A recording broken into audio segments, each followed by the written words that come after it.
Jesus pulled muscles, got headaches, felt sick to his stomach, came down with the flu, and maybe even sprained an ankle or two.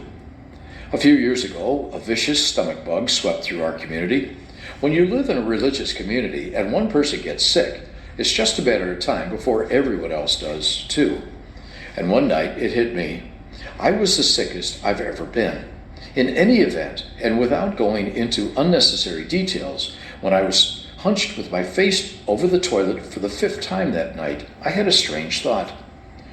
Jesus did this. Yes, Jesus, indelicate as it may sound, threw up.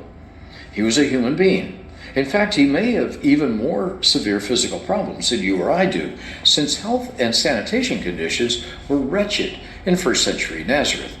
Sewage, for example, would have been simply tossed into alleyways. Like all of us, Jesus sweated and sneezed and scratched, everything proper to the human being, to the human body he experienced, except sin. These bodily experiences include hunger, and here on the cross, thirst. Crucifixion was one of the most agonizing ways to die. The Romans devised it precisely because it was. A person was nailed to the cross, usually through the wrists, and then set on a sort of small wooden seat fixed midway on the upright beam. Alternately, a small footrest was placed under the feet. That wasn't for comfort. Rather, it was to prolong the agony. Victims of crucifixion died from either loss of blood or, more likely, asphyxiation, as the weight of the body compressed the rib cage and lungs.